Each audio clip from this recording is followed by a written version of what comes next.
Si certaines marques chinoises commencent à se faire un nom en France, à l'image de MG ou de BYD, il y en a d'autres qui débarquent de l'empire du milieu. C'est notamment le cas de Jayco, propriété du groupe Chery, qui arrive en France avec 2 SUV dans ses valises, dont cet inédit Jayco 5.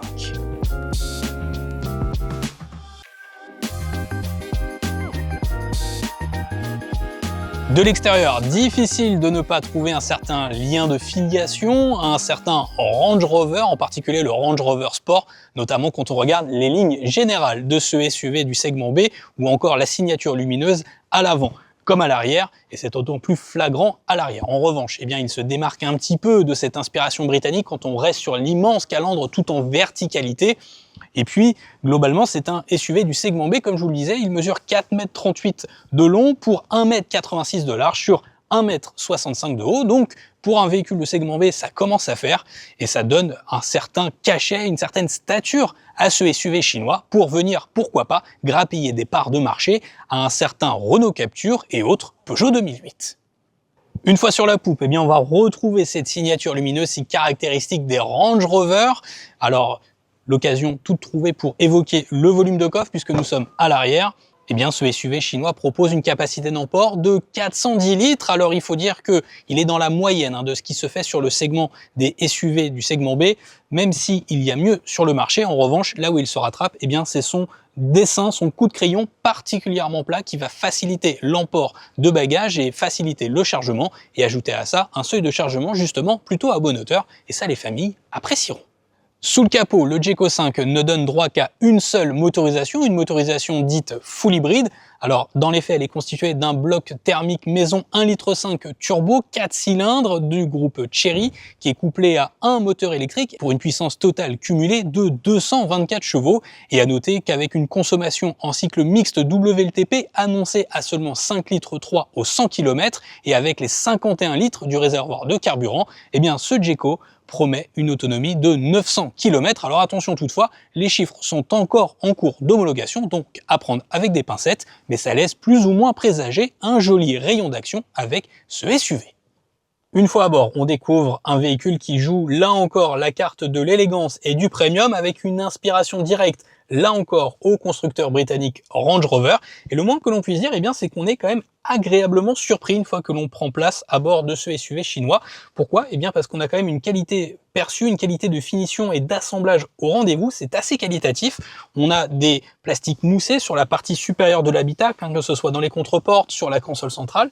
Bref, le premium est assez au rendez-vous. Une fois au poste de conduite, le conducteur fait face à un combiné d'instruments de 8,9 pouces qui est très clair, bien intégré, bien lisible. C'est couplé à un écran central de 13,2 pouces positionné à la verticale. À noter que vous avez 2 séries et de l'entrée de gamme, une connectivité Apple CarPlay et Android Auto sans fil. L'ensemble d'ailleurs est très réactif, très fluide, donc ça pour le coup, ça fonctionne très bien. Et c'est un véhicule qui est aussi technologique sur le plan des aides à la conduite puisque législation oblige, vous avez une vingtaine d'aides à la conduite qui sont fournies de série et là encore dès l'entrée de gamme. Et puis c'est aussi un véhicule qui est pratique avec pas moins de 35 rangements disséminés un petit peu partout dans l'habitacle avec la console centrale, les vides-poches ici dans les contreportes.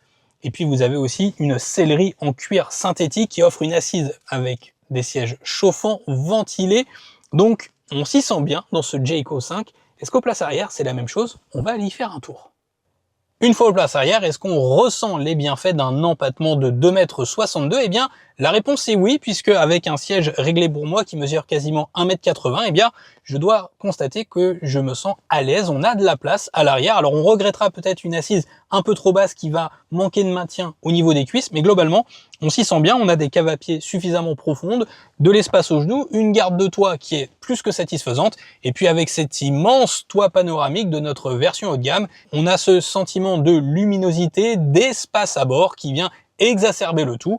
Et ça, pour les voyages au long cours, c'est parfait, même si, comme d'habitude, la place centrale ici sera à proscrire. Mieux vaut utiliser les porte-gobelets et voyager à 4 pour être vraiment dans un confort royal. Terminons à présent avec la gamme et les tarifs de ce Jayco 5. Il faut savoir que 2 niveaux de finition sont au programme, l'entrée de gamme Select et la finition haut de gamme exclusive.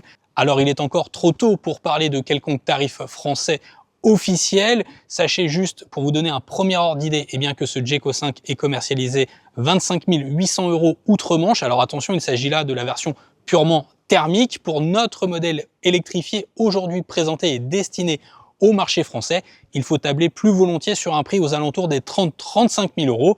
Et si Jayco arrive à proposer son SUV de segment P à de tels prix, il sera donc très compétitif sur ce segment. Et à noter que ce SUV chinois est livré avec une garantie de 7 ans, un argument non négligeable. Si ce produit vous intéresse, sachez enfin que les livraisons sont prévues pour le printemps 2026 et les tarifs officiels devront être communiqués au début du mois de janvier. Quant à moi, il ne me reste plus qu'à vous remercier d'avoir regardé cette vidéo jusqu'au bout. Comme d'habitude, si ce n'est pas déjà fait, je vous invite à vous abonner, à nous laisser un like et un commentaire sous la vidéo. Et je vous retrouve très bientôt pour de nouvelles vidéos. Ciao!